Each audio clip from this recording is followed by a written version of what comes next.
Welcome to Karen Ann's Story Corner. Hello, friends. I love reading. I'm Karen Ann, and I hope you like reading too. You know what? It snowed here just yesterday, and I thought it would be great for us to be outside where the snow is as we read our story for today, which is The Snowy Day by Ezra Jack Keats. I bet you know this one already, but it's a great book. Let's see what happens on this snowy day. One winter morning, Peter woke up and looked out the window. Snow had fallen during the night. It covered everything as far as he could see. It's kind of like what it is out here, although it's starting to melt a little bit here. After breakfast, he put on his snowsuit and ran outside. The snow was piled up very high along the street to make a path for walking. Crunch, crunch, crunch, his feet sank in the snow.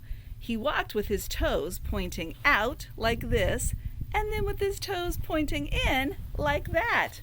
Look at his footprints in the snow. Then he dragged his feet slowly to make tracks, and he found something sticking out of the snow that made a new track. Do you see that track? What do you think that might be?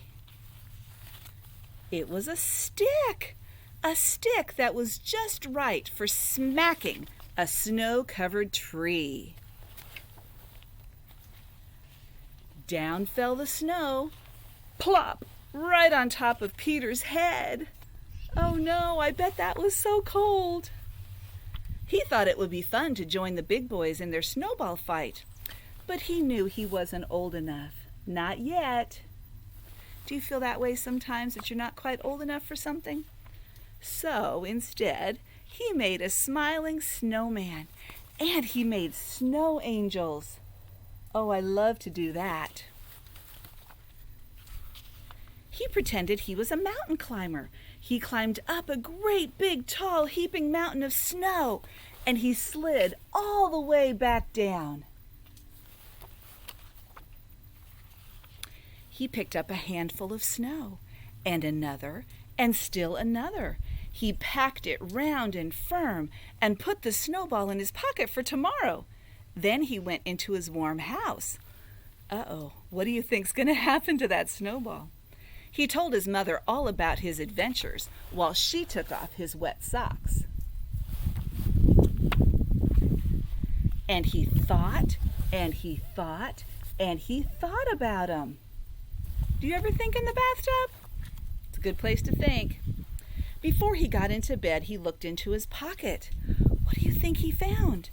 His pocket was empty. The snowball wasn't there. He felt very sad. While he slept, he dreamt that the sun had